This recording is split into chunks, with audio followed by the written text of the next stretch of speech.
J'achève aujourd'hui 3 jours au Maroc durant lesquels j'ai pu rencontrer des chefs d'entreprise, des officiels, également des homologues de partis. Et c'était vraiment l'occasion de pouvoir renforcer mais aussi établir des perspectives dans nos relations. Nous sommes deux pays amis et nous sommes deux pays confrontés à la fois aux mêmes défis et aux mêmes opportunités, que ce soit sur la question sécuritaire ou l'échange d'informations, la coopération judiciaire entre le Maroc et la Belgique nous permettront de lutter plus efficacement dans la lutte contre l'islamisme radical, contre le terrorisme, également contre le trafic de drogue.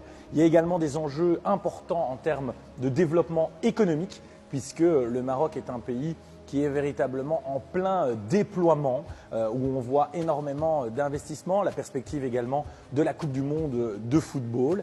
Et enfin, troisième enjeu, l'enjeu énergétique, puisque vous le savez, le Maroc aujourd'hui a des ambitions extrêmement importantes en termes de renouvelables, de faire en sorte d'être une terre de production d'hydrogène grâce à ce soleil extrêmement généreux, d'utiliser également le vent. Et donc l'ensemble de ces paramètres sont des paramètres qui nous aideront dans le défi énergétique.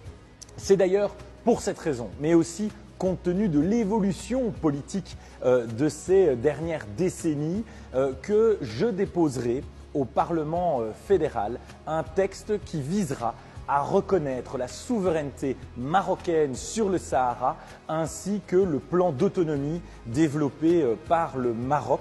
Il est effectivement aujourd'hui évident que la souveraineté et l'administration du territoire du Sahara est effectivement et légitimement entre les mains du Maroc. J'ai déjà eu l'occasion de me rendre à l'Aïoun il y a 3 ans ainsi qu'à Dakhla et j'ai pu me rendre compte sur place à quel point c'était une terre de développement, de paix et de stabilité politique. À travers cette démarche, j'espère rassembler une majorité des autres formations politiques pour pouvoir avancer positivement, sans oublier certaines revendications de pays voisins, mais de permettre au Maroc d'être pleinement reconnu sur cette partie de territoire.